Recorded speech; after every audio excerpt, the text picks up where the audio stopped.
ಗುರುಗಳೇ ನಮಸ್ಕಾರ. ಈಗ ಸಾಕಷ್ಟು ಜನ ನಿಮ್ಮ ವಿಡಿಯೋಗಳು ನೋಡಿ ತುಂಬ ಒಂದಷ್ಟು ಒಳ್ಳೆ ಕಾಲ್ಸು ತುಂಬ ಹೊರಗಡೆ ಬೇರೆ ದೇಶಗಳಿಂದ UK US ಬೇರೆ ದೇಶಗಳಿಂದನೂ ನಿಮ್ಮ ವಿಡಿಯೋಗಳು ನೋಡಿ ತುಂಬ ಮೆಚ್ಚುಗೆ ವ್ಯಕ್ತಪಡಿಸ್ತಾರೆ. ಈ ಥರ ಒಬ್ಬ ಗುರುಗಳನ್ನ ನಮ್ಮಲ್ಲಿ ಹುಡುಕಿದ್ದೀರಾ, ನೀವು ಮಾಡಿದ್ದೀರಾ ಅಂತ ನಮಗೂ ಕೂಡ ತುಂಬ ಚೆನ್ನಾಗಿ ಮಾತಾಡ್ತಾರೆ.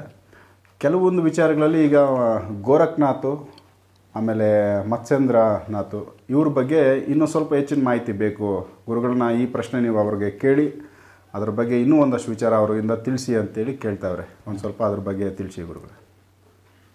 ಇವರು ಮತ್ಸ್ಯೇಂದ್ರನಾಥ ಗೋರಖ್ನಾಥ ಅನ್ನುವಂಥವ್ರು ಮಹಾಯೋಗಿಗಳು. ಇವರು ಹಠಯೋಗದೊಳಗೆ ಪರಿಪೂರ್ಣ ಸಿದ್ಧಿ ಹೊಂದಿದಂಥ ಸಿದ್ಧ ಪುರುಷರು. ಹಿಂಗತೆ ಇವರು 9 ಮಂದಿ ಬರ್ತಾರೆ ನಾಥ್ ಸಂಪ್ರದಾಯದೊಳಗೆ. ಓಕೆ. ಈ ನಾಥ್ ಸಂಪ್ರದಾಯದ ಮೂಲ ಪುರುಷರು ಯಾರಪ್ಪ ಅಂದ್ರೆ ಆದಿನಾಥ್ ಅಂದ್ರೆ ಶಿವನೇ. ಓಕೆ. ಆನಂತರ ಮುಂದೆ ದತ್ತಾತ್ರೇಯ ನಂತರ ಮತ್ತೆ ಎಷ್ಟೋ ಮಂದಿ ಬಂದರು. ಹೌದು. ಈ ಸವದತ್ತಿ ಎಲ್ಲ ಮುಂದೆ ಒಂದು ಇದು ಪುರಾಣದಾಗ ಬರ್ತೈತೆ ನೋಡ್ರಿ. ಆ ಇತಿಹಾಸದೊಳಗೆ ಒಂದು ಬರ್ತಾ ಆಕೆ ಕುಷ್ಠರೋಗ ಹತ್ತಿ ರೋಗ ಆರಾಮ ಮಾಡ್ತಾರೆ. ಕುಷ್ಠರೋಗ ಹತ್ತಿ ದೇಶ ತಿರುಗಿರ್ತಾಳಲ್ಲ ಆಕೆ. ಹೌದು. ಆಕೆ ಹುಟ್ಟಿ ಬೆಳೆದದ್ದು ಯಾವುದಪ್ಪ ಅಂದ್ರೆ ನಮ್ಮ ಕರ್ನಾಟಕ ಅಲ್ಲ, ಅದು ಹುಟ್ಟಿ ಬೆಳೆದದ್ದು ಮಹಾರಾಷ್ಟ್ರ ಮತ್ತು ಮಧ್ಯಪ್ರದೇಶ ಬಾರ್ಡರ್. ಓಕೆ. ನರ್ಮದಾ ನದಿ ದಂಡೆ ಏನೈತಲ್ಲ, ಆ ನರ್ಮದಾ ನದಿ ಒಂದು ದಂಡೆ ಒಳಗೆ ಆ ರೇಣುಕ ರಾಜನ ರಾಜ್ಯ ಇತ್ತು. ಓಕೆ. ರೇಣುಕಾ ಯಲ್ಲಮ್ಮ ಅಂತ ಅದಕ್ಕೆ ಏನಾದರೂ ಬಂತ? ಅದಕ್ಕೆ ಹೇಳ್ತೀನಿ ನಾನು ಮುಂದೆ. Okay okay. ಇದು ಯಾಕಂದ್ರೆ ಅಲ್ಲಿ ಇನ್ನೂ ಒಂದು ಏನಂದ್ರೆ ಕಾರ್ತಿವೀರ್ಯ ಬಾಳೆ ಬದುಕಿದ್ದು ಮಾಹಿಷ್ಮತಿ ನಗರ. ಅದು ನರ್ಮದಾ ನದಿ ದಂಡಿಗೆ ಐತೆ. ಅದಕ್ಕೆ ಹೆಸರು ಏನಂತಾರೆ ಮಾಹಿಷ್ಮತಿ ಅಂತ ಅನ್ನುವಂಥದ್ದು ಹೋಗಿ ಅದಕ್ಕೆ ಹೆಸರು ಮಹೇಶ್ವರ ಅಂತ ಆಗೈತಿ. ಈಗ ಮಹೇಶ್ವರ ಬ್ರಿಟಿಷರ ಕಾಲಕ್ಕೆ ಸ್ವಲ್ಪ ಬದಲಾವಣೆ ಆಗ್ತದ. ಮೊದಲು ಅದಕ್ಕೆ ಮಾಹಿಷ್ಮತಿನ ಅಂತಿದ್ರು. ಕಾರ್ತಿವೀರ್ಯ ರಾಜ ಅಲ್ಲಿವರೆಗೆ ಇತ್ತು. ಅದ್ರ ರಾಜಧಾನಿ ಒಂದು. ಅಲ್ಲಿ ರಾಜಧಾನಿ ಮಾಡಿಕೊಂಡು ಇಡೀ ಭಾರತ ಅಲ್ದ, ಇಡೀ ಜಗತ್ತ ಅಲ್ದ, ಈ 7 ದ್ವೀಪಗಳು ಬರ್ತಾವಲ್ಲ, ಶಾಲ್ಮಲಿ ದ್ವೀಪ, ಪ್ಲಕ್ಷ ದ್ವೀಪ, ಇವು ಎಲ್ಲ 7 ಸಮುದ್ರ 7 ದ್ವೀಪ ಏನೆಲ್ಲ ಐತೆ ಸರ್ವರ್ಣಿಂಗ್ ಎಲ್ಲಾನು ರಾಜಭಾರ ಅವಂದ ಇತ್ತು. ಓಕೆ.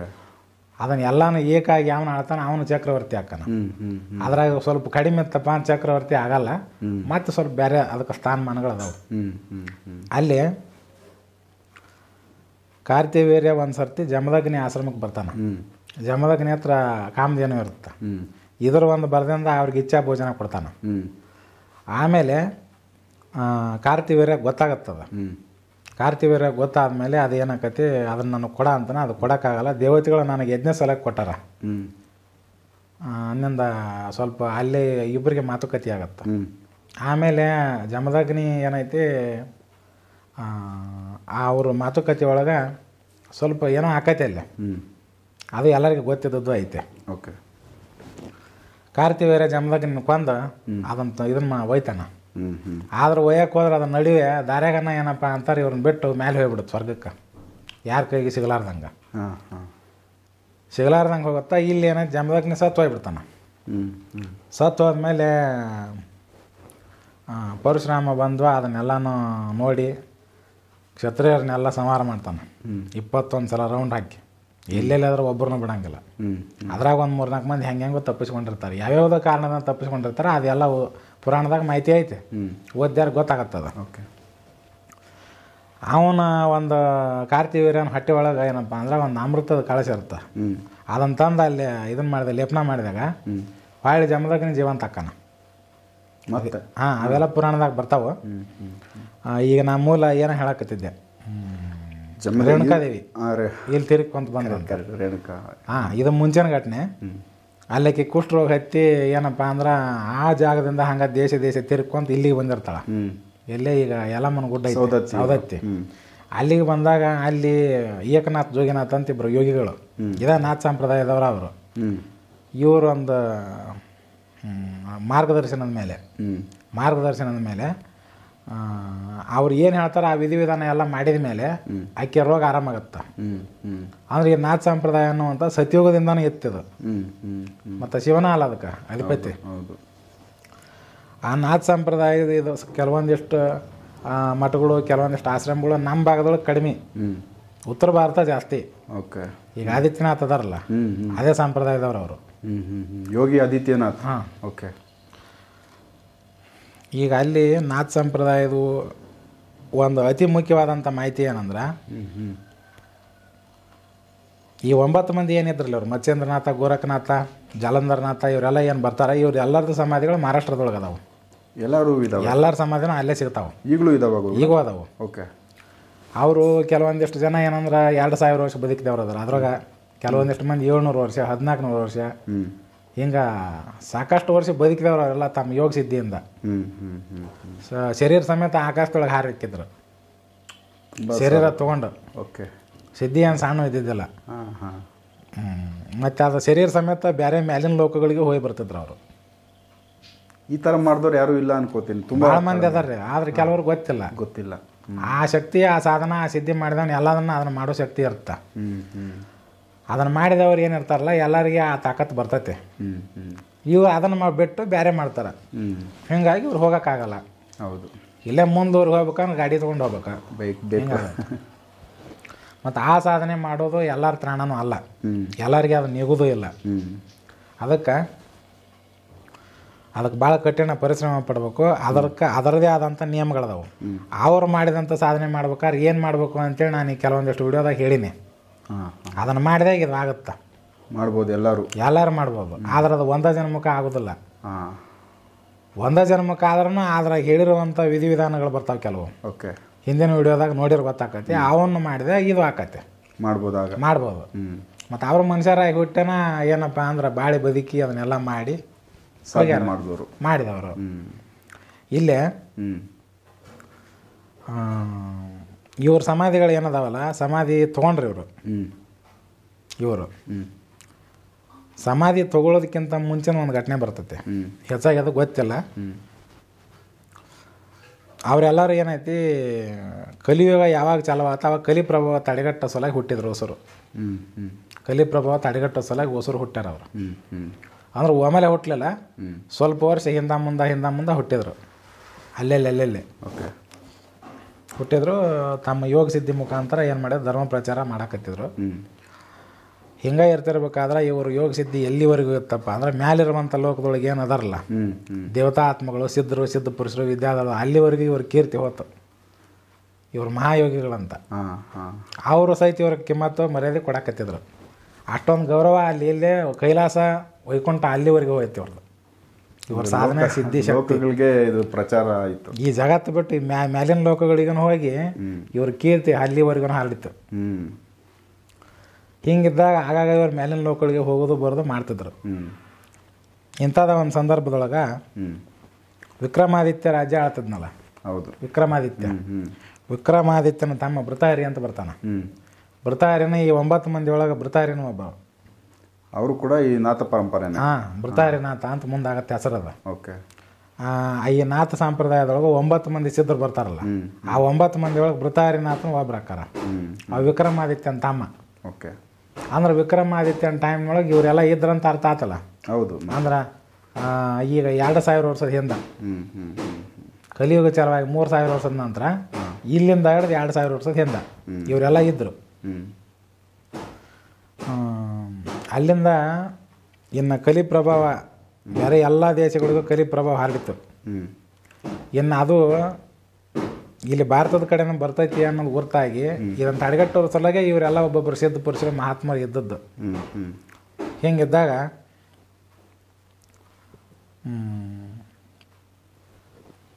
ಇಂದ್ರ ಏನು ಮಾಡಿದ, ನಮ್ಮ ಲೋಕದೊಳಗೆ ಒಂದು ಯಜ್ಞ ಕಾರ್ಯಕ್ರಮ ಇಟ್ಟಿವಿ.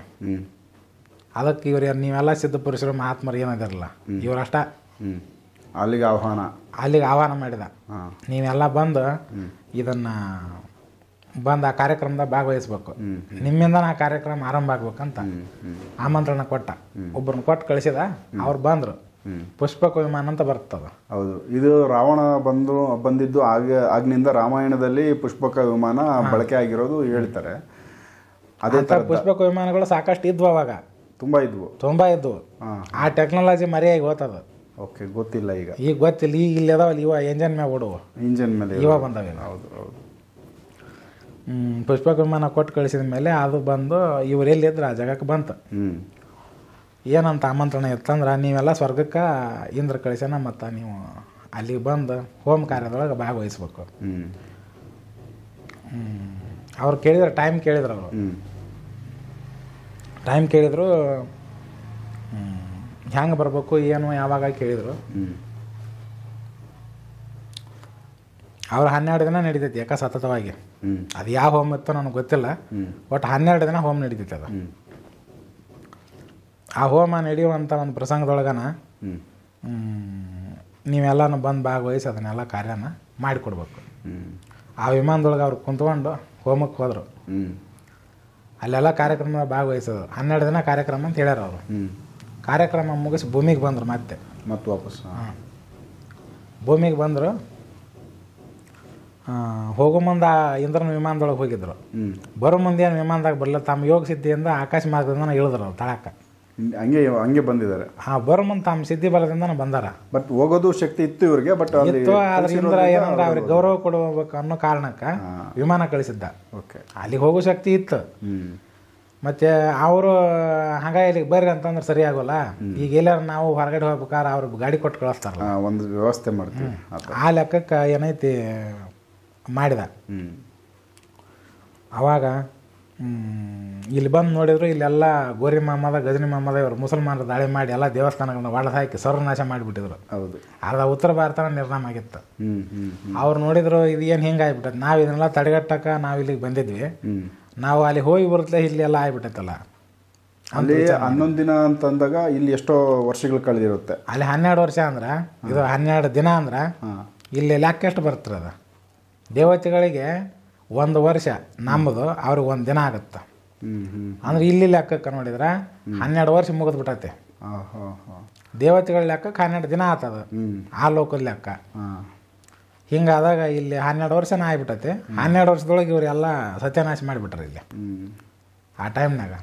ಫಸ್ಟ್ ಬಂದವ ಯಾರು? ಗಜನಿ ಮಹಮ್ಮದ್ ಅಲ್ಲ, ಗಜನಿ ಮಹಮ್ಮದ್. ಬಂದ್ರಲ್ಲ ಅವರು. ಆ 12 ವರ್ಷದಾಗ 3-4 ಸಲ ಬಂದ್ಬೇಕೆ ನಾವು. ಎಲ್ಲ ದೇವಸ್ಥಾನಗಳನ್ನು ಮಾಡೋದು. ಸೋಮನಾಥ್ ದೇವಾಲಯ ಒಂದ ಹೊಡೆದ ಅಂತ ಹೇಳ್ತಾರೆ, ಅದನ್ನ ಒಂದ ಹೊಡೆದಿಲ್ಲ, ಭಾಳ ದೇವಸ್ಥಾನ ನಾವನ್ನ ಹೊಡೆದೋಗ್ಯಾನ. ಅದನ್ನು ತಡೆಗಟ್ಟಕ್ಕೆ ನಾವು ಅವತಾರ ತೊಗೊಂಡ್ಬಂದ್ವಿ. ಇಲ್ಲಿ ನೋಡೋದು ಹೆಂಗೆ ಆಗ್ಬಿಟ್ಟೈತಿ ಅಂದ್ರೆ ಅವರು ಆ ಟೈಮ್ನಲ್ಲಿ ಇಲ್ಲ ಅವ್ರು ಯಾರು ಅವ್ರು ಇದ್ದಿದ್ರಂದ್ರೆ ಅವ್ರು ಬರ್ತಿದ್ದಿಲ್ಲ ಒಳಗೆ, ರಕ್ಷಣೆ ಆಗಿರೋದು. ಮತ್ತು ಆ ಟೈಮ್ನಾಗ ಇವರು ಏನು ದೊಡ್ಡ ದೊಡ್ಡ ಚಕ್ರವರ್ತಿಗಳು, ಆಮ್ಯಾಗ ದೊಡ್ಡ ದೊಡ್ಡ ಶಕ್ತಿಶಾಲಿ ಇರುವಂಥ ರಾಜರು ಆ ಟೈಮ್ನಾಗ ಇದ್ರೂ ಏನೋ ಪ್ರಯೋಜನಕ್ಕೆ ಬರ್ದಂಗೆ ಆಗಿದ್ರು. ಇವ್ರೊಳಗೆ ಬಡದಾಡಿ, ಇವ್ರೊಳಗೆ ಇದನ್ನು ಮಾಡಿ ಹೊಡೆದಾಡಿ. ಹೌದು, ಒಬ್ರಿಗೊಬ್ರು ಸಂಬಂಧ ಇರ್ಲಾರ್ದಂಗೆ ಆಗ್ಬಿಟ್ಟಿದ್ರು. ಅವ್ರಿಗೆ ಕಷ್ಟ ಆದರೆ ಇವ್ರು ಹೋಗ್ತಾ ಇರಲಿಲ್ಲ, ಇವ್ರಿಗೆ ಕಷ್ಟ ಆದರೆ ಅವ್ರು ಬರ್ತಿರ್ಲಿಲ್ಲ. ಈ ಥರ ಅದ ಎಲ್ಲರೂ ಸೇರಿದ್ರು ಅಂದ್ರೆ ಅವ್ರು ಯಾರು ಕಳ್ಸಿ ಓಡಿಸ್ಬೋದಾಗಿತ್ತು. ಬರ್ತಿದ್ದೆ ಅಲ್ರಿ ಯಾರು, ಭಯ ಇರೋದು. ಈ ಟೈಪ್ ಆಯ್ತು. ಮುಂದೆ ಅವರು ಅದ ಲೆಕ್ಕದೊಳಗನ ಇದ್ದದ್ದನ್ನು ಸರಿ ಮಾಡಿದ್ರು ಅವರು. ಅದ್ರೊಳಗೆ ಕಾನ್ಯಪ್ನಾಥ್ ಏನೈತಿ ಅರ್ಬಸ್ಥಾನದ ಕಡೆ ಹೋಗಿ ತನ್ನ ಶಾಬರಿ ಮಂತ್ರನ ಅವರಿಗೆಲ್ಲ ಕೊಟ್ಟು ಕಳಿಸಿ ಅದನ್ನು ಒಂದು ಸ್ವಲ್ಪ ಅದ್ರಾಗ ಬಿಟ್ಟುಬಿಟ್ಟ. ಅವೆಲ್ಲ ಉರ್ದು ಅರಬಿ ಭಾಷೆ ಒಳಗೆ ಅದನ್ನು ಬರ್ಕೊಂಡ್ರು ಅವರು. ಇಲ್ಲಿ ವಿದ್ಯೆ ಆ ಕಡೆ ಹೋತು. ಮತ್ತು ನಮ್ಮಲ್ಲಿ ವಿದ್ಯೆ ಇದ್ದದ್ದಂತ ಅವರು ಅದ ಬಂದ್ರಲ್ಲ ಭಕ್ತಿಯಾರ ಕಿಲ್ಚಿ ಇನ್ನು ಯಾವ್ಯಾವನ ಬಂದಲ್ಲ, ಅವ್ರು ಬಂದು ಇಲ್ಲಿ ವಿಶ್ವವಿದ್ಯಾಲಯಕ್ಕೆಲ್ಲ ಬೆಂಕಿ ಹಚ್ಚಿಬಿಟ್ರು. ಅಂತ ಒಂದು 2-3 ಊರ್ದು ಹೋಗ್ಯಾವು. ಆ ಊರ್ದು ಹೋದಾಗ ಈ ಪುಸ್ತಕಗಳು ಹೋಗ್ಯಾವ ಅದ್ರಾಗ. ನಳಂದ ವಿಶ್ವವಿದ್ಯಾಲಯ ಅದು ಒಂದೇ ಯಾಕ್ರಿ, ಇನ್ನೂ 2-3 ಇದ್ವು. ಅವೆಲ್ಲದಕ್ಕೂ ಬೆಂಕಿ ಹಚ್ಚಿ ಸುಟ್ಬಿಟ್ರು. 2 ತಿಂಗಳು ಉರ್ದು ಹೋಗ್ಯಾವಂತವು. 2 ತಿಂಗಳು ಉರ್ದಾವ. ಬೆಂಕಿ ಹಚ್ಚಿದ್ರೆ 2 ತಿಂಗಳು ಉರ್ದಾವಂತ ಪುಸ್ತಕಗಳು ಅಷ್ಟಿದ್ವು. ಕೆಲವೊಂದಿಷ್ಟು ಅಂಥ ವಿಶೇಷ ವಿದ್ಯೆಗಳು ಸಹಿತ ಅದ್ರಾಗ ಹೋಗ್ಯಾವ. ಆಮೇಲೆ ಇದನ್ನೆಲ್ಲ ಸರಿ ಮಾಡಿಕೊಂಡ್ರು. ಇಂಥದ್ರೊಳಗೆ 1710 ತನಕ ಜೀವಂತಿದ್ರು ಅವರು. ಶರೀರದೊಳಗೆ ಇದ್ರು, ಶರೀರ ಬಿಟ್ಟಿಲ್ಲ. ತಮ್ಮ ಯೋಗ ಸಿದ್ಧಿಯಿಂದ 2,000-2,500 ವರ್ಷ ಬದುಕೊಂಬಂದವ್ರು ಅವರೆಲ್ಲ. ಇಚ್ಛಾ ಮಾರಣಿಗಳು. ಅವ್ರಿಗೆ ಎಷ್ಟು ದಿವಸ ಬೇಕೋ ಅವ್ರು ಇರಬಹುದು ಅನ್ನೋ ಅಮರ ಜೀವಿಗಳು ಅವರು, ಮರಣನೇ ಇಲ್ಲ. ಮುಂದೆ ಅಲ್ಲಿ 17 ಶಿವಾಜಿ ಬರೋ ತನಕ ಇದ್ರು ಅವರು. ಶಿವಾಜಿ ಇದ್ದ ಟೈಮ್ನಾಗೂ ಇದ್ರು. ನೇಪಾಳ ರಾಜ ಏನು ಅಲ್ಲಿ ಒಂದು ಸರ್ತಿ ಅವ್ರು ಭೇಟಿ ಆದಾಗ ಅವ್ರಿಗೆ ಸ್ವಲ್ಪ ಪ್ರಸಂಗ ನಡೆಯುತ್ತೆ. ಗೋರಖ್ನಾಥರಿಗೆ ಪೃಥ್ವಿನಾರಾಯಣ ಶಾ ಅಂತ ಬರ್ತಾನ. ಇಡೀ ನೇಪಾಳನೆಲ್ಲ ತುಕುಡಾಗಿದ್ದನ್ನು ಕೂಡಿಸಿದ ರಾಜ್ಯ ಮಾಡ್ತಾನ. ಯಾವುದೇ ದೇಶದ ನೇಪಾಳ. ಅವನೊಂದು ಜಂಗಲ್ನಾಗ ಗೋರಖ್ನಾಥರ ದರ್ಶನ ಆಗತ್ತ. ಮೊಸರು ಕಡ್ಗಿ ತಂದಿರ್ತಾನೆ, ಕುದುರೆ ಮೇಲೆ ಕಟ್ಟಿರ್ತಾರ. ಒಂದು ಕೊಡ್ತಾನ, ಅವ್ರು ಅದನ್ನು ಕುಡಿದು ಇವಾಗ ಬೊಗಸಿ ಒಡ್ಡ ಅಂತ ಹೇಳ್ತಾರೆ. ಮುಂದೆ ಹಿಂಗೆ ಬೊಗಸಿ ಒಡ್ಡಿದಾಗ ಅದಾಗ ವಾಂತಿ ಮಾಡ್ತಾರೆ. ಇದನ್ನು ಕುಡಿಬೇಕಂದಾಗ ಮತ್ತು ಅವ ರಾಜ ಇರ್ತಾನಲ್ಲ, ಹೌದು, ಕುಡಿಯೋಂಗೆ ಕುಡಿಯೋದಿಲ್ಲವ, ಕುಡಿಯೋದಿಲ್ಲ. ಇಷ್ಟು ಬಗ್ಸಿ ಹೊಟ್ಟಿರ್ತಾನೆ ಬಿದ್ದಿರುತ್ತೆ, ಕೈ ಎಲ್ಲ ಡೀಲ ಮಾಡ್ತಾನೆ, ಅದು ಒಟ್ಟು ಚೆಲ್ಲತ್ತೆ ತಾಕ, ಚೆಲ್ಲತ್ತೆ ಎಲ್ಲ ನೆಲಕ್ಕೆ ಬೀಳುತ್ತೆ. ಅದ್ರದ್ದು ಒಂದಿಷ್ಟು ಸಿಡ್ದದ ಹನಿ ಅವನ ಕಾಲಿನ ಬಳ್ಳಿನ ಮ್ಯಾಗ ಸಿಡ್ದಿರ್ತಾವೆ.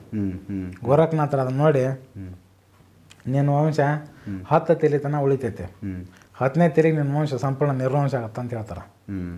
ಮತ್ತು ಅದ ಪ್ರಕಾರನ ಅಲ್ಲಿ ಆತಲ್ಲ ಪ್ರಕರಣ. ಹೌದು, ಅದು ರಾಜನೇ ಇಲ್ದಂಗೆ ಆಯಿತು, ರಾಜವಂಶನೇ ಹೋಯ್ತು. ಅಲ್ಲಿಗೆ ಗೋರಖನಾಥರು ಹೇಳಿದ 10ನೇ ತಲೆ ಮುಗೀತು, 11ನೇ ತಲೆ ನಡೀತಿತ್ತು. ಆ 11ನೇ ತಲೆ ಇದ್ದಾಗ ಇದು ಅದು ಅಲ್ಲಿ ಹೇಳಕ್ಕೆ ಹೆಸರಲ್ದಂಗೆ ಹೋದ್ರು ಹೊಸೂರು ಅವರು.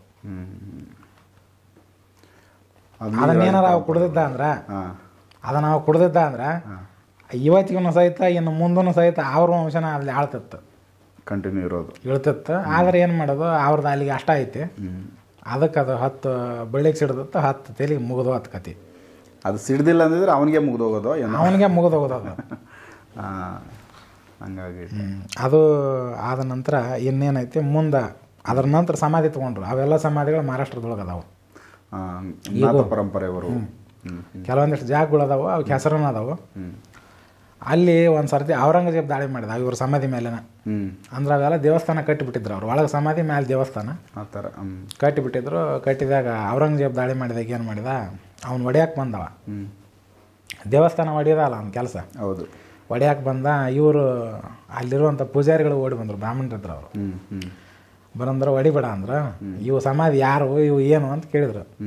ಇನ್ನು ಇವ್ರಿಗೆ ಇದ್ದದ್ದು ಹೇಳಿಬಿಟ್ರೆ ಹೊಡಿತಾರೆ ಅಂತೇಳಿ, ಇವು ಸಮಾಧಿ ಎಲ್ಲ ನಿಮ್ಮ ಅರ್ವಾದವು, ನಿಮ್ಮದೇನು ಆಯ್ತಲ್ಲ, ನಿಮ್ಮ ಪೀರ್ಗಳು ಬರ್ತಾರಲ್ಲ ಅವ್ರವ ಇವು ಸಮಾಧಿ, ದರ್ಗಾಗಳ ಟೈಪು. ಹಾಂ, ಅವ್ರವ ಅಂದ್ಬಿಟ್ಲೆ ನಮ್ಮ ದೇವಸ್ಥಾನ ಹಿಂಗೆ ಕಟ್ಟಾರ ಅಂದ್ರೆ ಇದು ಹಿಂದೂಸ್ತಾನ, ಅದಕ್ಕೆ ಹಿಂದೂ ಶೈಲಿ ಒಳಗೆ ಇವ್ನು ಕಟ್ಟ್ಯಾರ, ಆದ್ರೆ ನಿಮ್ಮ ಯಾವ ಅಂತ ಹೇಳಿದ್ರು ಅವರು. ಆವಾಗ ಏನು ಮಾಡಿಬಿಟ್ಟ, ಆ ಜಾಗದಾಗ ಆತ ನೈರುದರಿ ಪಂಜೆ ಇನ್ನೂ ಏನೇನೋ ಇಟ್ಟ ಅವ್ನು ಕೆಲವೊಂದು ತಿದ್ದುಪಡಿ ಮಾಡಿಸಿದ. ಅಲ್ಲಿ ಅವನು ಅದನ್ನು ನೋಡ್ದಿಲ್ಲ, ಆಗ ಹೊಡಿಲಿಲ್ಲ. ಅದಕ್ಕೆ ಗೋರಖನಾಥ ಗೈನಿ ಪೇರ್ ಅಂತ ಇಟ್ಟ. ಇವನ ಅವ್ರ ಕಡೆ ಮುಲ್ಲಾ ಕಾಜಿಗಳು ಇರ್ತಾರಲ್ಲ, ಅವ್ರ ಒಂದು ಹೆಸರ ಕೊಟ್ಬಿಟ್ರೆ ಅದಕ್ಕೆ. ಅಂದರೆ ಇಲ್ಲಿ ಮೂಲ ಬದಲಾಯಿತು, ಇಲ್ಲಿ ಈಗ ದರ್ಗಾ ಥರ ಚೇಂಜ್ ಆಗಿರುತ್ತೆ. ಇನ್ನು ಮುಂದೆ ಈಚೆ ಕಡೆ ಏನೈತಿ, ಈ ಮತ್ಸ್ಯೇಂದ್ರನಾಥಗೆ ಅದೇನೋ ಮೌನಿ ಪೇರು ಏನಂತ ಇಟ್ಟಾರ ಹೆಸರು. ಹಂಗೈತೆ ಆ 9 ಮಂದಿಗೂ ಹೆಸರು ಚೇಂಜ್ ಆಗಿ ಅವ್ರ ತಾಮದ ಭಾಷೆ ಒಳಗೆ ಇಟ್ಟರು. ಇವತ್ತಿಗೂ ಅದ ಹೆಸರು ಐತಿ. ಅಲ್ಲಿರುವಂಥ ಕೆಲವು ಬ್ರಾಹ್ಮಣ ಪೂಜಾರಿಗಳನ್ನು ಹೊರಗೆ ತೆಗೆದು ಹಾಕಿ ಅಲ್ಲಿ ಮುಸಲ್ಮಾನರು ತಮ್ಮ ಕಬ್ಜಾ ಮಾಡಿಕೊಂಡು ಅದನ್ನ ಈಗ ಸದ್ಯ ಅದಕ್ಕೆ ಲೋಬಾನ ಹಾಕೊಂಡು ಹೊಂಟ್ರ ಅವರು, ಊದ ಹಾಕ್ಕೊಂಡು. ಮುಸಲ್ಮಾನರು ಗೋರಿಗತೆ ಕಾಣ್ತಾವ ಈಗ ಕಂಪ್ಲೀಟ್. ಮೇಲಿಂದೆಲ್ಲ ಯಾವ ಥರ ಅವ್ರಿಗೆ ಬೇಕಿದೆ ಆ ಥರ ಚೇಂಜ್ ಮಾಡಿ ಇದಾಗಿದೆ. ಮತ್ತು ಅಲ್ಲಿ ಸಿಕ್ಕಾಪಟ್ಟೆ ರೊಕ್ಕ ಬರುತ್ತೆ. ಈ ಶಿರ್ಡಿ ಸಾಯಿಬಾ ಬಂದಿರ್ಬೋದು, ಈ ತಿರುಪತಿದಿರ್ಬೋದು, ಇಲ್ಲಿ ಹೆಂಗೆ ದುಡ್ಡು ಬರ್ತೈತಿ ಹಂಗೆ ಎಲ್ಲ ಧರ್ಮದವರು ಸಹಿತ ಅಲ್ಲಿ ಕಾಣಿಕೆ ಹಾಕ್ತಾರೆ. ಅದ್ರಾಗನ ಇವು ಗೋರಖನಾಥ, ಮತ್ಸ್ಯೇಂದ್ರನಾಥ ಇವರು ಬಗ್ಗೆ ಗೊತ್ತಿದ್ದವರು, ಆ ಪರಂಪರೆಯಿಂದ ಬಂದವರು, ಅದರಿಂದ ಬಂದ ಭಕ್ತರು, ಅವರೆಲ್ಲ ಹೆಚ್ಚಿಗೆ ಅಲ್ಲಿ ಏನು ಮಾಡ್ತಾರೆ, ಧನ ಸಹಾಯ ಮಾಡ್ತಾರೆ. ಅದು ಎಲ್ಲ ದುಡ್ಡು ಎಲ್ಲಿಗೆ ಹೋಗುತ್ತಾ ಅಂದ್ರೆ ಅಲ್ಲಿ ಏನಾದ್ರಲ್ಲಿ ಇವರ ಹಂಚ್ಕೊಂತಾರೆ ಅದನ್ನ. ಓಕೆ, ಈ ಟೈಪಾಗಿ ಅದು ಎಲ್ಲೆಲ್ಲಿಗೆ ಹೊಂಟೈತಿ, ದಾರಿ ತಪ್ಪಿದೆ, ಎಲ್ಲೆಲ್ಲಿ ಹೋಗುತ್ತದ. ಹಿಂಗೆ ಅವು 9 ಸಮಾಧಿಗಳು ಈಗ ಇವ್ರು ಅದೇನಿಲ್ಲ. ಆ ಸಮಾಧಿಗಳದ್ದು ಏನಪ್ಪ ಅಂದ್ರೆ ಮೊದಲಿನ ಹೆಸರುಗಳು ಇಲ್ಲ, ಅವೆಲ್ಲ ಬದಲಾವಣೆ ಆಗ್ಯಾವ. ಗೊತ್ತೈತಿ ಎಲ್ಲರಿಗೆ, ಗೊತ್ತೈತಿ ಅಂದ್ರೆ ಹಿಂದೆ ಒಂದು ಸರ್ತಿ ಅದನ್ನೇನೋ ಬಿಡಿಸ್ಬೇಕಂತ ನೋಡಿತ್ತು ಮಹಾರಾಷ್ಟ್ರ ಗೌರ್ಮೆಂಟ್.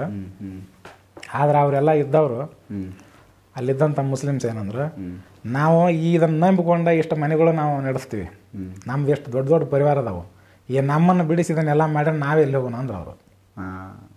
ಇದನ್ನು ನಂಬ್ಕೊಂಡು ನಮ್ಮ ಜೀವನ ನಡೆದೈತೆ. ಹೌದು. ಮತ್ತು ಇದನ್ನು ಬಿಡಿಸಿ ನೀವೇನಾರ ಮುಂಚೆನೂ ಏನಾರ ಮಾಡಿಬಿಟ್ರೆ ಅಥವಾ ಬದಲಾವಣೆ ಮಾಡಿಬಿಟ್ರೆ ನಾವೇನು ಮಾಡೋಣ, ಎಲ್ಲಿಗೆ ಹೋಗೋಣ ಅಂದ್ರೆ ಅಲ್ಲಿ ಅಷ್ಟು ವರ್ಷಗಳಲ್ಲಿ ಒಂದು ಜೀವನ ಅಲ್ಲಿ ತುಂಬ ಜನಕ್ಕೆ ಅದೊಂದು ಜೀವನ ಆಧಾರ ಆಗೈತೆ. ಅದನ್ನು ಸಮಾಧಿನ ನಂಬಿಕೊಂಡ ಅವ್ರು ಜೀವನ ಮಾಡಕತ್ತಾರ. ಸುಮಾರು ಕುಟುಂಬಗಳು ಅಲ್ಲಿ ಬದುಕ್ಯಾವು. ಈಗ ಅದನ್ನೇನಾರು ನೀವು ಬದಲಾವಣೆ ಮಾಡಿದ್ರೆ ನಾವೇ ತಗೋಗೋಣ ಅವ್ರು ಅವ್ರಿಗೊಂದು ದಾರಿ ಕೊಡ್ಬೇಕಾಗ್ತದೆ. ಈಗ ಒಂದು 10-20 ವರ್ಷದ ಹಿಂದೆ ಇದು ಆತ ಅದನ್ನು ಬದಲಾವಣೆ ಮಾಡೋಕೆ ಆವಾಗ ಗೌರ್ಮೆಂಟ್ನ ಅಷ್ಟು ಸ್ಟ್ರಾಂಗ್ ಇದ್ದಿದ್ದಿಲ್ಲ ಅಲ್ಲಿವು. ಹೌದು. ಹೀಗಾಗಿ ಅದು ಅಷ್ಟಕ್ಕೆ ಬಿಟ್ರೆ ಅದನ್ನ ಕೈ. ಮತ್ತು ಒಟ್ಟು ಜನರ ಮೈನ ಕೂಳಿಲ್ಲ ಸಾಯ್ತಾರೆ ಇವರು. ಹೌದು. ಇನ್ನು ಬೇರೆ ಉದ್ಯೋಗ ಮಾಡ್ಬೇಕು ಎಲ್ಲಾರು ಹೋಗಿ. ಅದ್ರ ಸಲುವಾಗಿ ಅಂತೂ ಮಾಡಬಹುದಲ್ಲ, ಯಾಕಂದ್ರೆ ಈಗ ನಾವು ಅದನ್ನ ನಂಬ್ಕೊಳ್ತಾ ಇದ್ದೀವಿ, ನಾವು ಇದು ನಮ್ದು ಅನ್ನೋ ಥರ ಅಲ್ಲಿ ಮತ್ತೆ ಇದೊಂದು ಕ್ಲಾಶ್ ಆಗುತ್ತೆ. ಇನ್ನೂ ಒಂದು ಇಲ್ಲಿ ಬರ್ತೈತೆ ನಮ್ಮ ಭಾಗದಾಗ, ಚಾಂಗದೇವ ಮಹಾರಾಜ್ ಅಂತೇಳಿ ಸಂತ ಜ್ಞಾನೇಶ್ವರರು ಕೂಡ ಅವ್ರದ್ದು ಮುಲಾಖತ್ ಆಗುತ್ತೆ. ಅವರು ಜ್ಞಾನೇಶ್ವರರಿಗೆ ಅವ್ರಿಗೆ ಸ್ವಲ್ಪ ಮಾತಾದಾಗ ಜ್ಞಾನೇಶ್ವರರು ಏನಪ್ಪ ಅಂದ್ರೆ ಹೆಚ್ಚಿನವ್ರು ಹಾಕ್ಕಾರ, ಇವ್ರು ಚಾಂಗದೇವ ಮಹಾರಾಜ ಸ್ವಲ್ಪ ಕಡಿಮೆ ಹಾಕ್ಕಾರ. ಇವರು ಮಹಾನ್ ಯೋಗಿಗಳು, ಇವರು ಆದ ನಾಥ ಸಂಪ್ರದಾಯದಿಂದ ಬಂದವರ. ಅವ್ರ ಹೆಸರು ಚಾಂಗ್ನಾಥ್ ಅಂತ ಬರ್ತೈತೆ. ಚಾಂಗ್ನಾಥ್. ಹಾಂ, ಅದು ಹೋಗಿ ಮುಂದೆ ಚಾಂಗ್ದೇವ ಆತ. ಹಾಂ ಹಾಂ. ಇಲ್ಲಿ ಇದು ಇವ್ರ ಕಬ್ಜೆ ಹೆಂಗೆ ಆತಂದ್ರೆ ಟಿಪ್ಪು ಬಂದಿದ್ದೊಮ್ಮೆ ಯಾವಾಗ ಅಲ್ಲಿ. ಓಕೆ. ಬಂದಾಗ ಏನು ಮಾಡಿದ, ಅದನ್ನು ನೋಡಿದ. ಅವನು ದೇವಸ್ಥಾನ ಇದನ್ನ ಏನು ಮಾಡ್ಬೇಕು ಹೊಡಿಬೇಕಂತ ನಮ್ಮನ್ನವನ. ಅಲ್ಲಿದ್ದಂಥ ಪೂಜಾರಿಗಳಿದ್ರು, ಅವರು ಬ್ರಾಹ್ಮಣರ. ಓಕೆ. ಈಗ ಯಾರ್ದಾರ ಗೊತ್ತಿಲ್ಲ. ಅವರು ಏನು ಮಾಡಿದ್ರು ಇದೇ ಟೈಪ್ ಉತ್ತರ ಕೊಟ್ಟರು. ಇದು ಸಮಾಧಿ ಅನ್ನೋದು ನಿಮ್ಮಾರ್ವ ಇವು. ಅಲ್ಲೂ ಇದು ಮೋಸ್ಟ್ಲಿ ಆಗಿಂದು ಪರಿಸ್ಥಿತಿ ಆ ಥರ ಇತ್ತೇನೋ, ಇತ್ತು ಅವಾಗ ಹಂಗೆ ಚೇಂಜ್ ಮಾಡ್ಕೊಂಬಿಟ್ಟು ಅವ್ರ ದರ್ಪಣ ಹಂಗಿತ್ತು ಆ ಟೈಮ್ನಾಗ. ಅವಾಗ ಏನೈತೆ ಅದು ಹೊಡಿಬೇಕಂತ ಬಂದಾಗ ಇವು ನಿಮ್ಮಾರ್ವ ಅಂದ್ರಲ್ಲ, ಹಂಗಾರೆ ನಮ್ಮಾರ್ದ ಆತಂದ್ರೆ ಇದನ್ನು ನಾವು ಬದಲಾವಣೆ ಮಾಡ್ಬೇಕಂತೇಳಿ ಈ ಟಿಪ್ಪು ಏನು ಮಾಡಿದ, ಅಲ್ಲಿ ಪಂಜೆ ಇಟ್ಟ. ಇವು ಬರ್ತಾವಲ್ಲ ಕೈವು, ಹೌದು ಹೌದು, ಅವ್ನ ಇಟ್ಟು ಒಂದು ದಿವಸ ಇವು ಅದಾವಲ್ಲ ಅವು. ಆಮೇಲೆ ನವಿಲ್ಗರಿ ಪುಚ್ಚ ಇಟ್ಟ. ಹೀಗಾಗಿ ಅಲ್ಲಿ ಮುಸ್ಲಿಮರು ಸಹಿತ ಅದನ್ನ ಮನೆದೇವ್ರು ಅಂತೇಳಿ ಅದನ್ನ ಹಿಡ್ಕೊಂಡು ಅದನ್ನ ಮನೆದೇವ್ರು ಮಾಡ್ಕೊಂಡು ಎಷ್ಟೋ ಜನ ಹೊಂಟಾರ ಈಗೂ ಮುಸ್ಲಿಮ್ಸ್. ಆದ್ರೆ ಅವರೆಲ್ಲ ಇದನ್ನ ಮನೆದೇವ್ರು ಹಿಡ್ಕೊಂಡು ಹೊಂಟ್ರ ಅಂತಂದ್ರೆ ಮೂಲತಃ ಅವ್ರು ಹಿಂದೂಗಳ ಇರ್ತಾರ. ಅದು ಯಾವುದೋ ಕಾರಣಕ್ಕೆ ಅಥವಾ ಯಾರ್ದೋ ಒತ್ತಾಯಕ್ಕೆ ಅಥವಾ ಜಿಜಿಯ ತೆಲುಗಂದಾಯ, ಇದು ಒಂದು ತೆಲುಗಂದಾಯ ಅಂತ ಬರ್ತೈತೆ. ಅವನು ಮುಸ್ಲಿಮರ ರಾಜ್ಯದೊಳಗೆ ಹಿಂದೂಗಳದಾರಪ್ಪ ಅಂದ್ರೆ ಅವ್ರ ತೆಲುಗಂದಾಯ ಡಬಲ್ ಕೊಡ್ಬೇಕು ತೆರಿಗೆನ, ಟ್ಯಾಕ್ಸ್. ಮುಸ್ಲಿಮ್ಸ್ ಆಗಿದ್ರೆ ಒಂದು ಎಷ್ಟಂದ್ರೆ ಈಗ 100 ರೂಪಾಯಿ ಕೊಡೋದಿತ್ತಂದ್ರೆ ಅವ್ನು 100 ಕೊಡ್ಬೇಕು. ಇವ್ರು ಹಿಂದೂಗಳಾದ ಕಾರಣಕ್ಕೆ ಇವ್ರು 200 ರೂಪಾಯಿ ಕೊಡ್ಬೇಕು. ಒಂದು ತೆಲುಗಂದಾಯ ತಪ್ಪಿಸ್ಕೋಬೇಕಂದ್ರೆ ಧರ್ಮ ಬದಲಿ ಮಾಡ್ಬೇಕು. ಹೌದು. ಇಲ್ಲ ತೆಲುಗಂದಾಯ ಕೊಡ್ಬೇಕು, ಜಾಸ್ತಿ ಕೊಡ್ಬೇಕು, 200 ರೂಪಾಯಿ ಕೊಡ್ಬೇಕು ಅಂತ ಇಷ್ಟ ಈ ಟೈಪ್ ತೆರಿಗೆ ಇಟ್ಬಿಟ್ರೆ ಅವರು, ಜಿಜಿಯಾ ತೆರಿಗೆ ಅಂತೇಳಿ. ಅದು ಎಲ್ಲ ಕಡೆನೂ ಮಾಡ್ಯಾರ ಅವರು.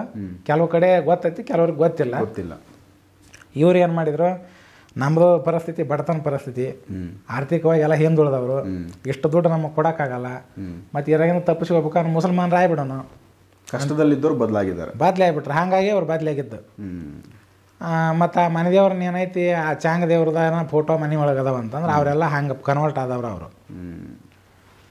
ಈಗೂ ಸಹಿತ ಅಲ್ಲಿ ಮುಸ್ಲಿಮ್ಸ್ ಅವ್ರು ನಡ್ಕೊತಾರೆ, ಅಲ್ಲೇ ಜಾಸ್ತಿ ಜನ ಅಲ್ಲೇ ನಡ್ಕೊತಾರೆ. ಅವರೆಲ್ಲ ಮೂಲತಃ ಮುಸ್ಲಿಮ್ಸ್ ಅಲ್ಲ, ಹಿಂದೂಗಳ ಈ ಟೈಪ್ ಕನ್ವರ್ಟ್ ಆಗಿದ್ದು. ಕಾರಣ ಹಿಂಗದಾವು. ಎಲ್ಲಿ ನಮ್ಮ ಕರ್ನಾಟಕದ ಅಂತ ಹೇಳಿದ್ರಿ ನೀವು, ಆ ಜಾಗ ಯಾವುದು ಅಂತ ಹೇಳ್ಬೋದು? ಅಲ್ಲೇ ನವಲಗುಂದ ಆಸ್ಪಾಸ್ ಬರ್ತಾರೆ. ನರಗುಂದ ಆಸ್ಪಾಸಿನ ಬರ್ತೈತೆ. ಯಮ್ನೂರು ಅಂತ ಹೇಳ್ತಾರೆ, ಯಮ್ನೂರು ಚಾಂಗ್ದೇವ್. ಅದು ನಾಥ್ ಸಂಪ್ರದಾಯದ ಮೂಲದಿಂದ ಬಂದವರು ಅವರೆಲ್ಲ. ಮಹಾರಾಷ್ಟ್ರದಿಂದ ಕರ್ನಾಟಕದ ಈ ಭಾಗಕ್ಕೆ ಬಂದು ಇಲ್ಲಿ ಸಮಾಧಿ ತಗೊಂಡ್ರು. 1400 ವರ್ಷ ಬದುಕಿದ್ರು ಅವರು ತಮ್ಮ ಯೋಗ ಸಿದ್ಧಿಲಿಂದ. ಅಂಥ ಒಂದು ಶಕ್ತಿ ಇತ್ತು. ಈಗನೂ ಸಹಿತ ಅದು ಜಾಗ ನೀವು ಏನಾರ ಹೋದ್ರೆ ನೋಡ್ಬೋದು.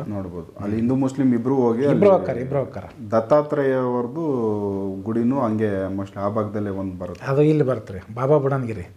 ಅದು ದತ್ತಾತ್ರೇಯ ಸ್ವಾಮಿಗಳು ಏನಿದ್ರಲ್ಲ ಹಿಂದೆ ತ್ರೇತಾಯುಗದಾಗ, ಅವ್ರು ಹುಟ್ಟಿ ಬಾಳಿ ಬದುಕಿದಂಥ ಜಾಗ ಅದು. ಮತ್ತು ಇನ್ನೊಂದು ಇಲ್ಲ, ಹುಟ್ಟಿದ ಜಾಗ ಬೇರೆ, ಹುಟ್ಟಿದ ಜಾಗ ಆ ಕಡೆ ಬರುತ್ತೆ, ಇಲ್ಲಿ ಮಹಾರಾಷ್ಟ್ರ. ಅವ್ರು ಬಾಳಿ ಬದುಕಿದ ಜಾಗ ಕೆಲವೊಂದಿಷ್ಟು ವರ್ಷ ತಪಸ್ಸಿಗಂತನೋ ಅಥವಾ ಬೇರೆ ಕಾರಣಕ್ಕೋ ಬಂದಿರ್ತಾರಲ್ಲ, ಆ ಟೈಪು ಇಲ್ಲಿ ಬಾಬಾ ಬುಡನ್ಗಿರಿ ಒಳಗೆ ಅವ್ರು ಸ್ವಲ್ಪ ವರ್ಷ ಕಾಲ ತಪಸ್ ಮಾಡಿರ್ಬೋದು ಅಥವಾ ಬಾಳಿರ್ಬೋದು. ಆದ್ರೆ ದತ್ತಾತ್ರೇಯರು ಹುಟ್ಟಿದ್ದು ಇಲ್ಲೆಲ್ಲ ಮಹಾರಾಷ್ಟ್ರ. ಅದೊಂದು ಜಾಗ ಐತೆ ಇಲ್ಲಿ. ಅದನ್ನೆಲ್ಲ ಹೇಳಕತ್ರಿ ವಿಡಿಯೋಗಳು ದೊಡ್ಡ ಬೆಳಿಗ್ಗೆ. ನೆಕ್ಸ್ಟ್ ಇನ್ನೊಂದು ಬಗ್ಗೆ ಸಪ್ರೇಟ್ ಮಾಡೋಣ, ಈಗ ಮಾತಾಡೋದು ಮುಗಿಸ್ಬಿಡೋಣ. ಅಲ್ಲಿ ಮುಂದೆ ಏನಂದ್ರೆ ಬಾಬಾ ಬುಡನ್ ಅನ್ನುವಂಥ ಒಬ್ಬ ಯಾರು ಸೂಫೀಸ್ ಅಂತ ಅಲ್ಲಿಗೆ ಬಂದು ಕೆಲವೊಂದಿಷ್ಟು ವರ್ಷ ತಪಸ್ಸು ಮಾಡಿದ. ಹಿಂಗಾಗಿ ಅವ್ರ ಸಮಾಧಿಯಲ್ಲಿ ಐತೆ. ಅದಕ್ಕೆ ಅದು ಏನಾಗೈತೆ, ಮುಂದೆ ಮೂಲತಃ ಇದ್ದದ್ದು ಹೋಗಿ ನಂತರ ಇದ್ದವ್ರು ಇವ್ರು ಬಂದ್ಬಿಟ್ರೆ ಈಗ ಇವ್ರಿಗೆ ಜಗಳ ಅಂತೂ ಐತಲ್ಲ, ಅಲ್ಲಿ ನಡೀತೈತೆ. ನಾಮದಂತ ಅವರು ನಾಮದಂತ ಇವರು. ಆದ್ರೆ ಅವ್ರು ದತ್ತಾತ್ರೇಯರು ಅಪ್ಪಣೆ ತಗೊಂಡನ ಅಲ್ಲಿ ತಪಸ್ಸು ಮಾಡಿದ್ದ. ಅವ್ರ ಅಪ್ಪಣೆ ಇಲ್ದ ಅವ್ರ ಆ ಬೆಟ್ಟದಾಗ ಕುಂತಿಲ್ಲ. ಇದು ಈಗಿನವ್ರಿಗೆ ಗೊತ್ತಿಲ್ಲ. ಸುಮ್ಮನೆ ಏನೇನು ಹೇಳ್ತಾರೆ. ಏನೋ ಹೇಳಕತ್ತಿದ್ದ ನಾನು. ನಾಥ ಪರಂಪರೆಗೆ ಸಂಬಂಧಪಟ್ಟಂಗೆ ಅವ್ರದ್ದು ಸಮಾಧಿಗಳು ನಮ್ಮ ಮಹಾರಾಷ್ಟ್ರದಲ್ಲಿದ್ದಾವೆ. ಅವು ಬದಲಾಗಿರೋದು ಈಗ ಅದು ದರ್ಗಾಗಳಾಗಿ ಮಾರ್ಪಟ್ಟಾಗೈತೆ. ದರ್ಗಾ ಇನ್ನೂ ಆಗಿಲ್ರಿ, ದರ್ಗಾ ಸೇಮ್ ಕಾಣ್ತಾವ ಆ ಥರ. ಯಾಕಂದ್ರೆ ನಮ್ಮ ಹಿಂದೂಗಳು ಹೋಗ್ತಾರಲ್ಲ ಅಲ್ಲಿ. ಹೌದು. ಹಿಂಗಾಗಿ ಕೆಲವೊಂದಿಷ್ಟು ಜಾಗಗಳು ಏನದವಲ್ಲ, ಸೂಫೀಸ್ ಅಂತರೂ ನಮ್ಮ ಭಾರತಕ್ಕೆ ಬಂದು ಅಲ್ಲಿ ಆಚಾರ ವಿಚಾರಗಳು ಅವ್ರಿಗೆ ಹಿಡಿಸಲಿಲ್ಲ, ಮನ್ಸಿಗೆ ಬರಲಿಲ್ಲ. ಅವ್ರು ಸೂಫೀಸ್ ಅಂತಂದ್ರೆ ಆಧ್ಯಾತ್ಮಿಕವಾಗಿ ಅತಿ ಎತ್ತರ ಮಟ್ಟಕ್ಕೆ ಹೋದವ್ರು ಅವರು. ಅಂದ್ರೆ ಅವರು ಕುಂಡಲಿನಿ ಶಕ್ತಿನ ಪೂರ್ತಿ ಸಹಸ್ರಕ್ಕೆ ಏರಿಸ್ತವ್ರ. ಅವ್ರ ಧರ್ಮದೊಳಗೂ ಆ ಸಾಧನೆ ಮಾಡಿದವ್ರು ಅದಾರ. ಅವ್ರು ಹಿಂದೂ ಮುಸಲ್ಮಾನರನ್ನು ಭೇದಿಲ್ಲ. ಎತ್ತರ ಮಟ್ಟಕ್ಕೆ ಹೋದಂಥ ಸಿದ್ಧ ಪುರುಷರು ಮಹಾತ್ಮರು ಯಾವುದೋ ಧರ್ಮದವ್ರು ಆಗಿರಲಿ, ಅವ್ರ ಜಾತಿ ಭೇದ ಧರ್ಮ ಭೇದ ಮಾಡಂಗಿಲ್ಲ. ಅವ್ರು ಅಲ್ಲಿಂದ ಇಲ್ಲಿಗೆ ಬಂದು ಇಲ್ಲಿ ಕೆಲವೊಂದಷ್ಟು ಜಾಗದಾಗ ಸಮಾಧಿ ತೊಗೊಂಡ್ರು ಅವರು. ಅಂಥ ಕೆಲವೊಂದಿಷ್ಟು ಸಮಾಧಿಗಳು ನಮ್ಮ ಕರ್ನಾಟಕದಾಗ ಕೆಲವೊಂದು ಕಡೆ ಸಿಗ್ತಾವೆ, ನೋಡ್ಬೋದು. ಮತ್ತು ಅವ್ರು ನಮ್ಮ ಕೂಡ ಎಲ್ಲ ಹೊಂದ್ಕೊಂಡೇ ಇದ್ದರು. ಅಂದರೆ ಸಂತರು, ಸೂಫಿ ಸಂತರು ಇವಾಗೇನು ನಮ್ಮಲ್ಲಿ ನಮ್ಮ ಉತ್ತರ ಕರ್ನಾಟಕದಲ್ಲಿ ಶರೀಫರು ಅಂತ ಬರ್ತಾರೆ. ಅವರು ಈ ಅದರೊಳಗೆ ಬರಂಗಿಲ್ಲ. ಶರೀಫರು ಅವರು ಬೇರೆ, ಅವರು ನಮ್ಮಲ್ಲಿಂದ ಹುಟ್ಟಿದವರಲ್ಲ, ಗೋವಿಂದ ಭಟ್ಟಲಿಂದ ಹುಟ್ಟಿದವರು, ಮೂಲತಃ ಇಲ್ಲಿ ಬರ್ತಾರೆ. ಸೂಫಿ ಒಳಗೆ ಬರಂಗಿಲ್ಲ ಅವರು. ಬರೋದಿಲ್ಲ. ಸೂಫಿ ಅಂದ್ರೆ ಆ ಸೂಫಿ ಸಂಪ್ರದಾಯ ಅಲ್ಲಿ ಅರಬಸ್ಥಾನದ ಕಡೆ ಇತ್ತದು, ಅಲ್ಲಿಂದ ಬಂದಾರ ಅವರು. ಸೂಫಿ ಸಂಪ್ರದಾಯ ಅದು ಬೇರೆ, ಅದು ಸ್ವಲ್ಪ ನಾಚ್ ಸಂಪ್ರದಾಯದ ಹೋಲಿಕೆ ಬರುತ್ತೆ ಅದಕ್ಕೆ. ಓಕೆ. ಕೈಯಾಗ ಚಿಮಟ ಅದಾವು, ಕಪ್ಪರ್ ಅದಾವು, ನವಿಲುಗರಿ ಪುಚ್ಚ ಅದಾವು, ಸ್ವಲ್ಪ ಅದು ಹೋಲಿಕೆ ಬರ್ತೈತೆ. ಇದು ಒಳ್ಳೆ ಭೂಮಿ, ಪುಣ್ಯ ಭೂಮಿ ಅಂತ ತಿಳ್ಕೊಂಡು ಅಲ್ಲಿಂದ ಇಲ್ಲಿಗೆ ಬಂದು ಇಲ್ಲಿ ಸಮಾಧಿ ಭಾಳ ಮಂದಿ ತೊಗೊಂಡಾರ. ತುಂಬ ಜನ ಅರಬಿಸ್ತಾನ ಈ ಕಡೆಯವರು ಬಂದು ಇಲ್ಲಿ ತೊಗೊಂಡಾರ. ಅದು ಇರಾನ್ ಇರ್ಬೋದು, ಇರಾಕ್ ಇರ್ಬೋದು, ಅಥವಾ ಅರಬಸ್ಥಾನ ಇರ್ಬೋದು. ಅಲ್ಲಿಂದ ಇಲ್ಲಿಗೆ ಬಂದು ಇಲ್ಲಿ ಸಮಾಧಿ ತೊಗೊಂಡಾರ. ಇಲ್ಲಿನ ಭಾಳ ಬದುಕ್ಯಾರ ಅವರು. ಮತ್ತು ಇಲ್ಲಿ ಜನರಿಗೆ ಒಳ್ಳೇದು ಮಾಡ್ಯಾರ. ಎಲ್ಲ ಕೆಲವೊಂದಿಷ್ಟು ಚಮತ್ಕಾರಗಳನ್ನು ಅವರು ಮಾಡ್ಯಾರ. ಆದ್ರೆ ಮುಂದೆ ಅವ್ರ ಧರ್ಮದೊಳಗೆ ಅವ್ರನ್ನ ಸೇರಲಿಲ್ಲ ಅವರು. ಇಲ್ಲಿಗೆ ಉಳ್ಕೊಂಡ್ರು. ಇಲ್ಲ, ಎಲ್ಲೂ ಅಂಥವ್ನ ಹಿಡಿದು ಅವ್ರಿಗೆ ಚಿತ್ರಹಿಂಸೆ ಕೊಡಕತ್ತಿದ್ರು. ಎಲ್ಲಿ ಅಲ್ಲೇ ಆ ಜಾಗದಾಗನ. ಅದಕ್ಕೆ ಅವ್ರು ಆ ದೇಶ ಬಿಟ್ಬಿಟ್ಟು ಇಲ್ಲಿಗೆ ಬಂದರು. ಕರೆಕ್ಟ್. ಅದು ಒಂದು ಅವ್ರ ಧರ್ಮದೊಳಗೆ ಒಂದು ಅನಲ್ ಹಕ್ ಅಂತ ಹೇಳ್ತಾರೆ. ಅನಲ್ ಹಕ್ ಅಂದ್ರೆ ನಾನೇ ಬ್ರಹ್ಮ, ನಾನೇ ದೇವರು ಅಂತಂದು. ನಮ್ಮಲ್ಲಿ ಅಹಂ ಬ್ರಹ್ಮಾಸ್ಮಿ ಅಂತ ಹೆಂಗೆ ಅಂತಾರ, ಹಂಗೆ ನಾನೇ ಬ್ರಹ್ಮ ಅನ್ನುವಂಥದ್ದು ಯಾವುದು ಇದು ಶಬ್ದ ಹೊರಗೆ ಬರ್ತೈತಿ. ಅಹಂ ಬ್ರಹ್ಮಾಸ್ಮಿ ಅನ್ನುವಂಥ ಒಂದು ಅರ್ಥನ ಅದರಿಂದ ಬರುತ್ತೆ. ಅದಕ್ಕೆ ಅನಲ್ ಹಕ್ ಅಂತ ಹೇಳ್ತಾರೆ. ಅನಲ್ ಹಕ್ ಅಂದ್ರೆ ಅದು ಇದ ಅರ್ಥನ. ಇದನ್ನು ಹೇಳಕತ್ತಿದ್ದಕ್ಕೆ ಅವ್ರು ಹಿಡಿದು ಚಿತ್ರಹಿಂಸೆ ಕೊಡಕತ್ತಿದ್ರು. ಅಲ್ಲಿ ಕೆಲವು ಮಂದಿನ ಕೊಂದನು ಹಾಕಿದ್ರು ಅವರು. ಅದಕ್ಕೆ ಅವ್ರು ಬಾಗ್ದಾದ್ ಬಿಟ್ಟು ಅಥವಾ ಬೇರೆ ಅರಬ್ ಕಂಟ್ರಿದ ಬೇರೆ ಬೇರೆ ಜಾಗಗಳನ್ನು ಬಿಟ್ಟು ಇಲ್ಲಿಗೆ ಬಂದು ಇಲ್ಲಿ ಆಶ್ರಯ ತೊಗೊಂಡ್ರು. ಈ ಘಟನೆ ನಡೆದಿದ್ದು ಯಾವಾಗಪ್ಪ ಅಂದ್ರೆ 10, 11, 12, 13ನೇ ಶತಮಾನದೊಳಗೆ ನಡೆದವು. ಅವರೆಲ್ಲ ಇಲ್ಲಿಗೆ ಬಂದಾರ. ಕೆಲವು ಮಂದಿ ನಂತರನೂ ಬಂದಾರ, ಆಮೇಲೇನು ಬಂದು ಇಲ್ಲೇ ಸಮಾಧಿ ತೊಗೊಂಡ್ರ. ಕೆಲವೊಂದು ದರ್ಗಾಗಳು ಅವರೇ ಇದಾವೆ. ಅವರೆಲ್ಲ ಇಲ್ಲಿಗೆ ಬಂದ್ರು ನಮ್ಗಳು ಹೊಂದ್ಕೊಂಡು ಹೋದ್ರು. ಅವರು ಇಲ್ಲಿ ತೊಂದರೆ ಕೊಟ್ಟಿಲ್ಲ, ಏನೋ ತೊಂದರೆ ಕೊಟ್ಟಿಲ್ಲ. ಅವ್ರು ತೊಂದರೆ ಕೊಡೋದು ಇಲ್ಲ. ಯಾಕೆ ತೊಂದರೆ ಕೊಡಂಗಿಲ್ಲ ಅಂದ್ರೆ ಅವ್ರು ಅತಿ ಎತ್ತರ ಮಟ್ಟಕ್ಕೆ ಏರಿ ಒಂದು ಸಾಧನೆ ಮಾಡಿ ಹೋದಂಥ ಮಹಾತ್ಮರು ಅವರು. ಅತಿ ಎತ್ತರ ಮಟ್ಟಕ್ಕೆ ಸಾಧನೆ ಮಾಡಿದಂಥವ್ರು ಏನಿರ್ತಾರಲ್ಲ, ಅವ್ರು ಯಾವುದೇ ಧರ್ಮದವ್ರು ಇದ್ರು ಇನ್ನೊಬ್ಬರಿಗೆ ಹಿಂಸೆ ಕೊಡಂಗಿಲ್ಲ. ಇವ ಅರ್ಧಂಬರ್ಧ ಇರ್ತಾವಲ್ಲ, ಇನ್ನೊಬ್ರಿಗೆ ತೊಂದರೆ ಕೊಡೋದು, ಇನ್ನೊಬ್ಬರು ನಾಶ ಮಾಡೋದು, ಇವ ಮಾಡೋದು. ಅದನ್ನು ಹಂಗೆ ಸಾಧನೆ ಮಾಡಿದವ್ರು ಯಾರು ಏನೋ ಉಪದ್ರವ ಕೊಡಂಗಿಲ್ಲ. ಯಾಕಂದ್ರೆ ಪ್ರತಿಯೊಂದು ಧರ್ಮನೂ ಸಹಿತ ಏನು ಹೇಳುತ್ತಾ ಅಂದ್ರೆ ಹಿಂಸೆ ಮಾಡ್ರಿ ಅಂತ ಯಾವ ಧರ್ಮನೂ ಹೇಳಂಗಿಲ್ಲ. ಹಿಂಸೆ ಮಾಡ್ರಿ ಅಂತ ಯಾವ ಧರ್ಮನೂ ಹೇಳಂಗಿಲ್ಲ. ಅಕಸ್ಮಾತ್ ಹಿಂಸೆ ಮಾಡುವಂಥ ಒಂದು ಧರ್ಮ ಇತ್ತಂದ್ರೆ ಅದು ಸೈತಾನನ ಧರ್ಮ ಇರುತ್ತೆ, ಭಗವಂತನ ಧರ್ಮ ಅಲ್ಲ ಅದು. ಭಗವಂತನ ಧರ್ಮ ಶಾಂತಿ ಬೋಧನೆ ಮಾಡುತ್ತಾ. ಮತ್ತು ಹಿಂಸೆ ಮಾಡ್ರಿ ಅಂತೇಳಿ ಸೈತಾನನ ಧರ್ಮ ಅಲ್ದ ಇನ್ಯಾವ್ದು ಇರ್ತೈತೆ. ಹೌದಾ ಅಲ್ರಿ? ದೇವತೆಗಳು ಶಾಂತಿ ಬೋಧಕರು ಇರ್ತಾರ. ದೈತ್ರು ಏನ್ ಮಾಡ್ತಾರ, ಹಿಂಸೆ ಮಾಡ್ಕೊಂಡು ಎಲ್ಲ ನಮ್ಮ ಮದಿನ ಆಗಲಿ ನಾವ್ ಹೇಳಿದಂಗೆ ನಡೀಲಿ ಅಂತ ಇರುತ್ತೆ. ಅವ್ರ ಕಂಟ್ರೋಲ್ ಅಲ್ಲಿ ಎಲ್ಲ ಇರ್ಬೇಕು. ಆಮೇಲೆ ಅದು ಇದ್ದ ಮ್ಯಾಗಾರ ಏನಾರು ಒಳ್ಳೇದು ಮಾಡ್ತಾರನ ಅವ್ರು? ಏನೂ ಇಲ್ಲ. ಅದಕ್ಕೆ ಇವೆಲ್ಲ ನಾ ಹೇಳುವಂಥವು ಹಿನ್ನೆಲೆಯಾಗಿ ಹುಡುಕಿರ ಆಧಾರಗಳು ಅದಾವು. ಅವ್ನು ಹುಡುಕಿರ ಸಿಗ್ತಾವ. ಅಂದರೆ ಇದು ಮೂಲ ಅದೊಂದು ಸನಾತನ ಧರ್ಮದ್ದು ಈ ನಾಥ ಪರಂಪರೆ ಇರೋ ದರ್ಗಾ ಅವರು ಸಮಾಧಿಗಳನ್ನೇ ಇಲ್ಲಿ ಮುಸ್ಲಿಂ ದಾಳಿ ಆ ಒಂದು ರಕ್ಷಣೆಗೋಸ್ಕರ ಆ ಟೈಮ್ನಲ್ಲಿ ಅದನ್ನು ಬದಲಾಯಿಸಿರೋದು. ಅಂದರೆ ಈಗ ನಿಮ್ಮುವೆ ಅಂತಂದ್ಬಿಟ್ಟು ಹೇಳಿದಾಗ ಅಲ್ಲಿ ಅವ್ರಿಗೆ ಸಂಬಂಧಪಟ್ಟಿದ್ದು ಯಾವುದೋ ಇರುತ್ತೆ ಅಂತೇಳಿ ಅಲ್ಲಿ ಅದನ್ನು ಒಡಿದೆ, ಅದನ್ನು ದೇವಸ್ಥಾನಗಳನ್ನ ಬಿಟ್ಟಿರೋದ್ರಿಂದ ಅವು ಈಗ ದರ್ಗಾಗಳಾಗಿ ಕನ್ವರ್ಟ್ ಆಗಿಬಿಟ್ಟಿದ್ದಾವೆ. ಇನ್ನು ಕೆಲವೊಂದು ಏನಾಗ್ಬಿಟ್ಟಾವ ಅಂದರೆ, ಈ ಕೆಲವೊಂದು ಸಮಾಧಿಗಳು ಸಿದ್ಧ ಪುರುಷರ ಸಮಾಧಿ ಇರ್ತಾವೆ. ಆ ಸಮಾಧಿ ಮೇಲೆನ ಅವ್ರದ್ದು ಆ ಟೈಮ್ನಾಗ ಅವ್ರದ್ದೇ ನಡೀತಿತ್ತಲ್ಲ, ಹಂಗಿದ್ದ ಪ್ರಸಂಗದೊಳಗೆ ಏನಾಗೈತಿ, ಅವ್ರ ಸಮಾಧಿ ಮೇಲೆ ಗುಂಬಜಗಳು ಇರ್ತಾವಲ್ಲ, ಆ ಗುಂಬಜಗಳು ಅವ್ರದೇ ಶೈಲಿ ಒಳಗೆ ಮಾಡಿದಾಗ ಅವ್ರು ಏನು ಮಾಡ್ತಾರೆ, ದೂರದಿಂದ ನೋಡಿದಾಗ ಇದು ನಮ್ಮದ ಅಂತೇಳಿ ಬಿಟ್ಟು ಹೋಗ್ಯಾರ. ಅದನ್ನು ಇವರು ಹಂಗೆ ಮಾಡಿದ್ದಾರೆ. ಇವ್ರು ಹಂಗೆ ಮಾಡ್ಯಾರ. ಈಗೂ ಆ ಒಂದು ಪರಂಪರೆ ಒಳಗೆ ಅದೇ ಟೈಪ್ ಬಿಲ್ಡಿಂಗ್ ಅದಾವು. ಬಟ್ ಮೂಲತಃ ಅವರು ಒಳಗಡೆ ಇಲ್ರಿ, ಕೆಲವೊಂದು ಹೆಸರುಗಳು ಹಿಂದೂನೇ ಅದಾವು. ಕೆಲವೊಂದಿಷ್ಟು ಸಮಾಧಿಗಳು ನಮ್ಮ ಕರ್ನಾಟಕದೊಳಗೆ ಬರುವಂಥ ಹೆಸರುಗಳು ಒಳಗೆ ಹಿಂದೂನ ಐತೆ. ಆದ್ರೆ ಮ್ಯಾಲಿರುವಂಥ ಗುಮ್ಮಟಗಳು ಏನದಾವಲ್ಲ ಅವು ಮುಸ್ಲಿಂ ಶೈಲಿ ಒಳಗೆ ಅದಾವು. ರಕ್ಷಣೆಗೋಸ್ಕರ ಅದನ್ನು ಮಾಡಿ ಕೆಳಗಿಂದ ಇರುವಂಥ ಒಂದು ಜಾಗ ರಕ್ಷಣೆ, ಸಮಾಧಿ ರಕ್ಷಣೆ ಅಥವಾ ಒಂದು ತಳಗಿರೋ ದೈವದ ರಕ್ಷಣೆಗಾಗಿ ಅವ್ರು ಆ ಟೈಪ್ ನಿರ್ಮಾಣ ಮಾಡ್ಯಾರ. ಅಂಥವು ಕೆಲವೊಂದು ಮಠಗಳು ಸಿಗ್ತಾವೆ, ಕೆಲವೊಂದಷ್ಟು ದೇವಸ್ಥಾನಗಳು ಸಿಗ್ತಾವೆ.